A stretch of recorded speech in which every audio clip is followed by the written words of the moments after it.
Bem-vindo e bem-vinda ao Sim ou Não. Este é o programa semanal de debate do Portugal Amanhã. E precisamente em debate está, hoje, a igualdade de género no Dia Internacional da Mulher.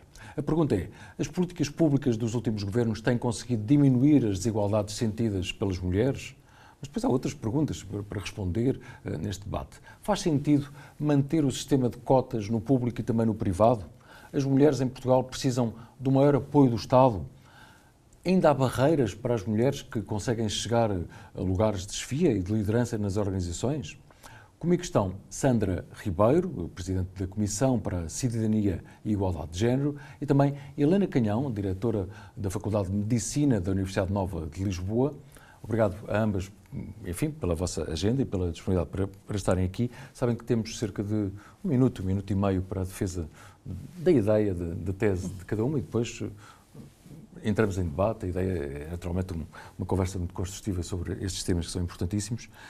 Sandra, começo pelo sim. E a pergunta, que é uma provocação, é aquilo que está a ser feito tem obtido resultados? Tem-se conseguido alguma evolução? Bom, as políticas públicas são o principal instrumento que os governos têm para efetivamente tentarem controlar, minorizar e de preferência eliminar os problemas endémicos e persistentes numa sociedade. E, naturalmente, os da igualdade de género são muito persistentes. E, por isso, aquilo que temos assistido, de uma forma bastante consistente, nos últimos governos, e eu diria que até mesmo para além de partidarismos, os governos que se foram sucedendo nos últimos 20, 30 anos, efetivamente têm tido preocupação de colocar as questões da igualdade de género em cima da mesa como uma emergência para ser resolvida. Portanto, ganhou-se uma lógica que não se tinha no passado, de que as questões da igualdade de género são importantes para a economia, são importantes para a sociedade de uma forma geral e não são já vistas como algo da discussão das mulheres, uma coisa do feminismo irritadiço, mas antes como efetivamente algo que faz sentido em qualquer sociedade que quer ser desenvolvida. Muito bem. Helena, qual é a sua visão? Até pegando também às vezes no tema das cotas. Já lá vamos, obviamente. Apesar disto ser um debate de sim não, eu tenho que concordar logo à partida, dizer que concordo à partida, que as políticas públicas são um instrumento fundamental e que têm estado a ser usadas neste debate e na melhoria das desigualdades que tem havido entre género. Mas, por um lado, nós precisamos de alterações mais estruturais e que sejam não apenas top-down, como também bottom-up. E acho que em Portugal temos que mobilizar mais a sociedade civil para ajudar os nossos governos e as comissões, etc., a fazerem o seu trabalho. E acho que temos que fazer um movimento civil também deste ponto de vista. E depois temos que olhar para as políticas e ver e adaptá-las à situação que vai ocorrendo e à população que vai mudando. Eu penso que os nossos jovens hoje, infelizmente, são muito diferentes das pessoas que eram jovens há 30 e há 40 anos. Isso também pelas políticas que vão acontecendo, a forma como olham para estas questões é diferente, mas isso também significa que as escolas têm de ser diferentes, os nossos professores têm de ser diferentes, os nossos educadores, a nossa comunicação social e, portanto, que há aqui um papel que não pode ser só feito pelas políticas públicas ou pelos governos, mas que deve estender-se a toda a sociedade. Depois, o outro ponto que também considero ser muito importante é tirar isto apenas de um problema das mulheres, e a Sandra já disse isso, porque isto é um problema de toda a sociedade e acho que há aqui outros pontos que tocam, mas para não estar a monopolizar logo na primeira questão, mas, por exemplo, a Sandra falou da economia. Nós temos as mulheres cuidadoras, muito mais do que os homens, e que são uma parte da economia que está escondida, que fazem um trabalho que não é remunerado, etc., mas que está a participar e a contribuir para a sociedade. sociedade, como é que nós vamos reconhecer isto? Mas aqui já são outros assuntos que depois podemos tocar, mas, portanto, na verdade concordo que se tem feito muito do ponto de vista de políticas públicas ao longo dos anos, mas há muito mais a fazer, quer da parte das políticas públicas, quer no mobilizar a sociedade para este contributo. Muito bem. Sandra, mas precisamente já quando olhamos, é verdade que houve essa evolução, mas estão identificados ainda uma série de problemas. O que é que apontaria como, sei lá, 4, 5, 6 maiores problemas que identifica logo? Eu diria que, de facto, tem havido uma grande evolução, mas os problemas de fundo ainda se mantêm.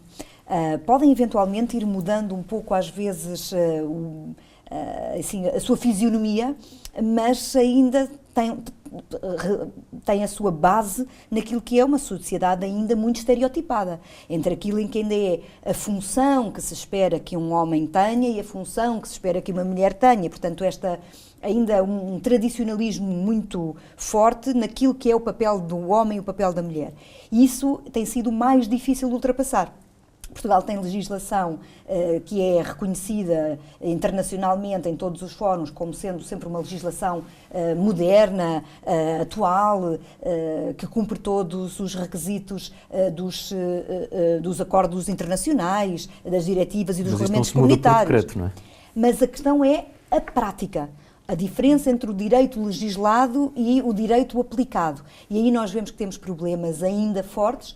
E um deles é, creio eu, que é a base de tudo o resto, que é ainda um desequilíbrio muito grande na partilha das tarefas domésticas e do cuidado entre homens e mulheres, portanto, que vivem em família numa mesma casa, numa mesma célula familiar.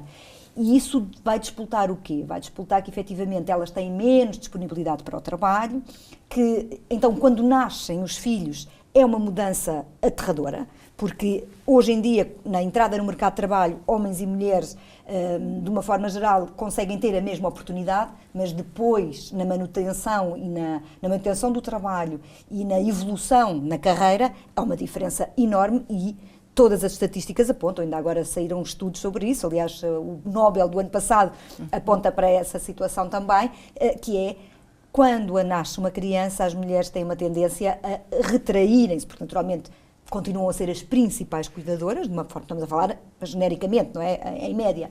E aí os homens até passam à frente e ganham mais e conseguem subir.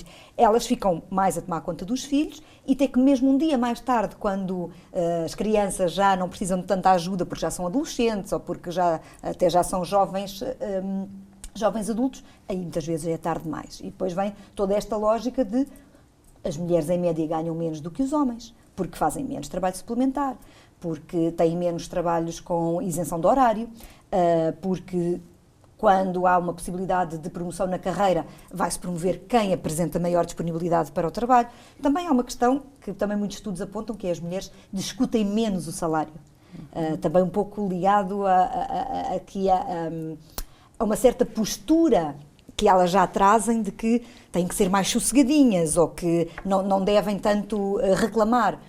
Isso também é algo que é importante, mas eu diria que não é o fundamental. O fundamental é, de facto, digamos que a educação deu asas. Hoje, nós este ano é os 50 anos do 25 de Abril, aconteceu uma revolução dentro da revolução, que foi o acesso à educação das mulheres. Claro. Em 1974 havia menos de 10% de mulheres licenciadas em Portugal, hoje existe 60 e tal %. Portanto, é uma diferença brutal, mas essa diferença ainda não fez um efeito de revolução, digamos assim, no mercado de trabalho. Por exemplo, outros estudos também com evidências interessantes têm a ver com analisar um currículo igualzinho de um homem e de uma mulher, todo igual, e só mudar o nome de João Silva para Joana Silva, e o júri dar pontuação inferior à mulher com o mesmo currículo que o homem, e incluindo as próprias mulheres, que também é interessante. Ou seja, nós já temos algo que vem de trás, como a Sandra disse, e que demora tempo a mudar. Mas depois, o facto da educação e de nós termos cada vez mais mulheres licenciadas, eu acho que com o tempo isto acaba por ter algum efeito tem de ter nas lideranças. Nós, neste momento, à entrada, e como também a Sandra disse, já temos muitas mulheres e é muito parecido este rácio homens-mulheres na entrada, depois na progressão não, mas eu penso, e isso acontece, por exemplo, na Faculdade de Medicina, nós neste momento temos 70% de raparigas e só 30%, ou 33, 66, 33% de homens, e portanto necessariamente daqui a 10, 20, 30 anos começam as mulheres a liderar os serviços, enquanto agora ainda temos um domínio dos homens.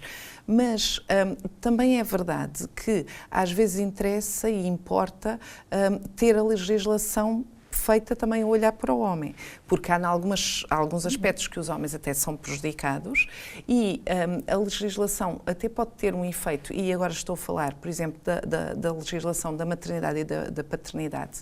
O facto das mulheres, quando têm filhos, perderem algumas hipóteses na carreira, porque os empregadores olham e pensam, não vou dar este lugar a uma mulher porque ela está numa idade fértil, há uma probabilidade de ter filhos e, portanto, daqui a 6 meses engravida e é melhor escolher um homem.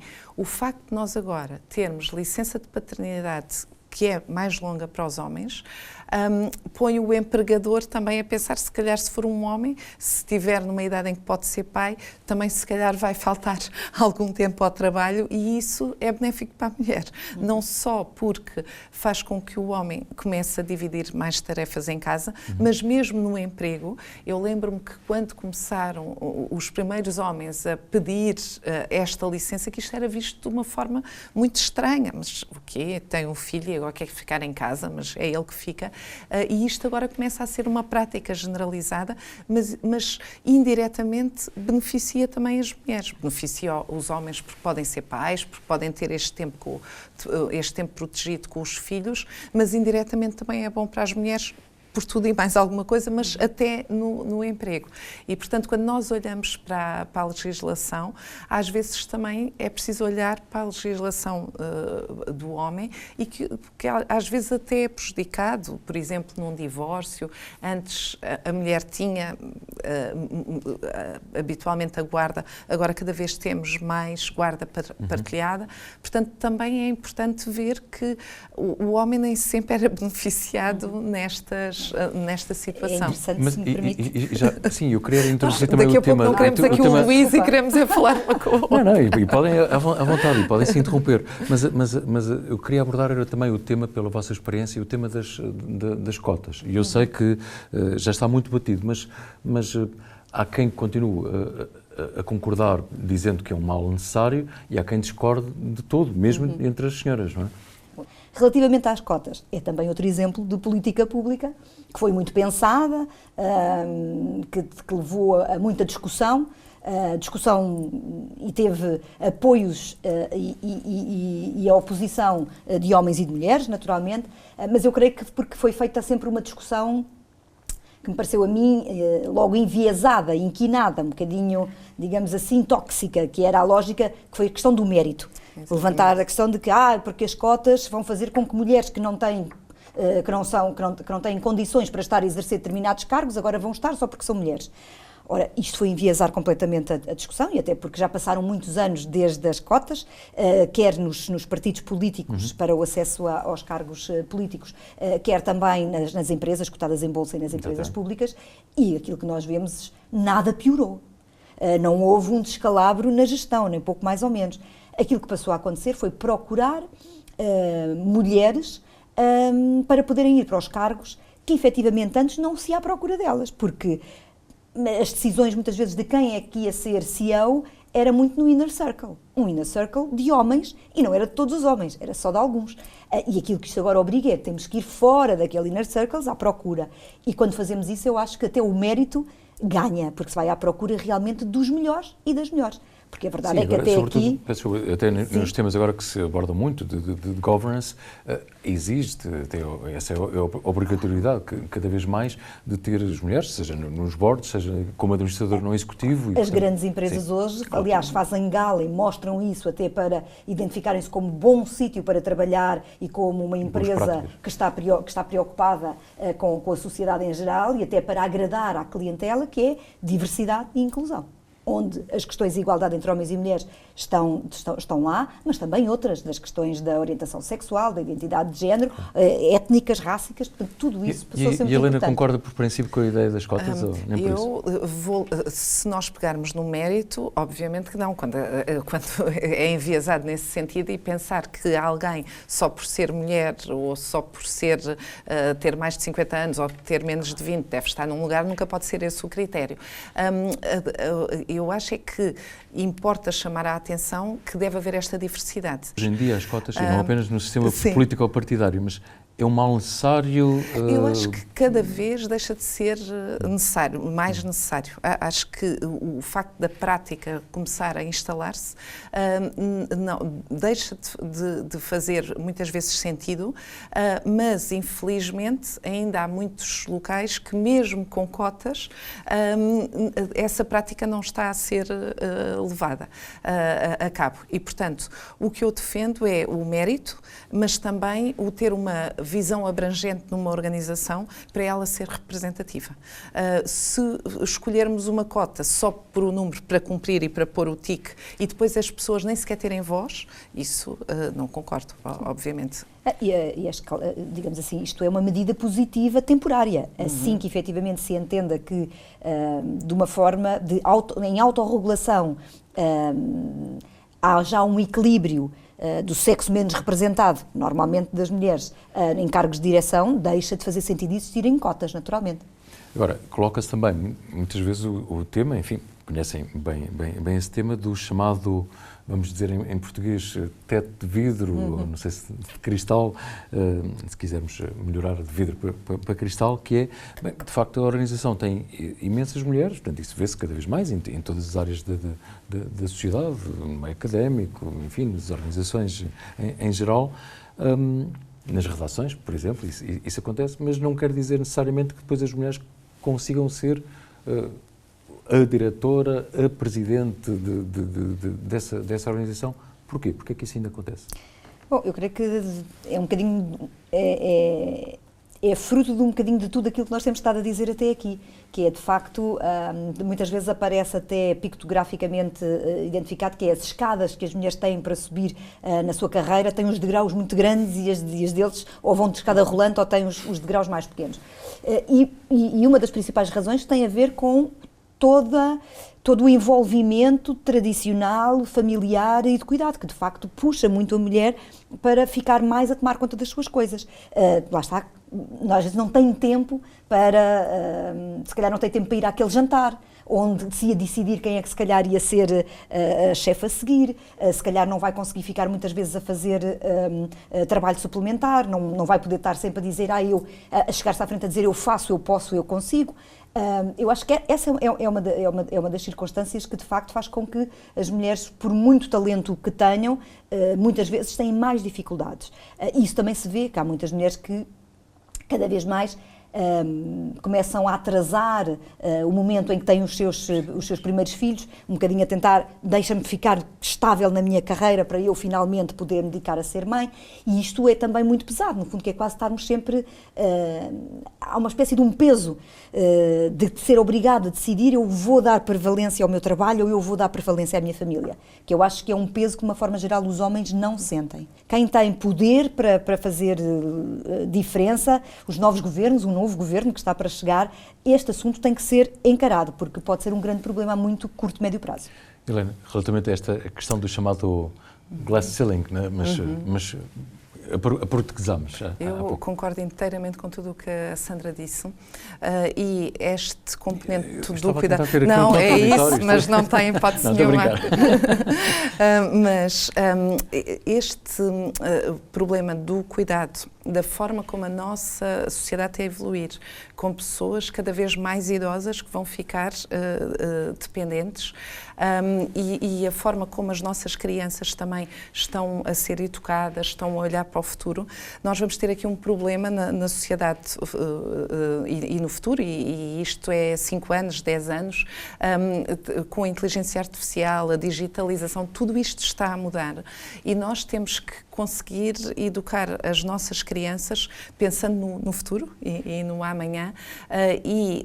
É curioso ver que os rapazes são muito mais manuais e muito mais virados para o componente profissional. As mulheres com estas profissões que requerem uma maturidade que as raparigas continuam a ter mais cedo, eu estou a falar de uma forma genérica, obviamente, claro. E não de casos individuais, e que poderá começar a haver esta diferença, e nós já começamos a ver no ensino superior, não tanto nas engenharias talvez, mas em quase todos os outros cursos, as mulheres a terem cursos superiores e os rapazes menos. Como é que a nossa sociedade vai ficar organizada, mas ao mesmo tempo a ter um suporte económico e social para as crianças, para os idosos e libertar as famílias deste peso, e as mulheres, deste peso tão grande que está a ser o cuidado das pessoas mais velhas e das crianças. Nós vemos que cada vez custa mais, e aqui as políticas públicas são importantíssimas, a disponibilidade, por exemplo, das creches, a disponibilidade do apoio à criança, mas sobretudo a disponibilidade de apoio às pessoas mais velhas e como é que quem trabalha consegue dar este apoio aos idosos e ao mesmo tempo temos também os idosos a darem apoio a idosos. Num minuto, deveria haver um Ministério da Igualdade? Claro, com certeza devia haver um Ministério da Igualdade. Concorda?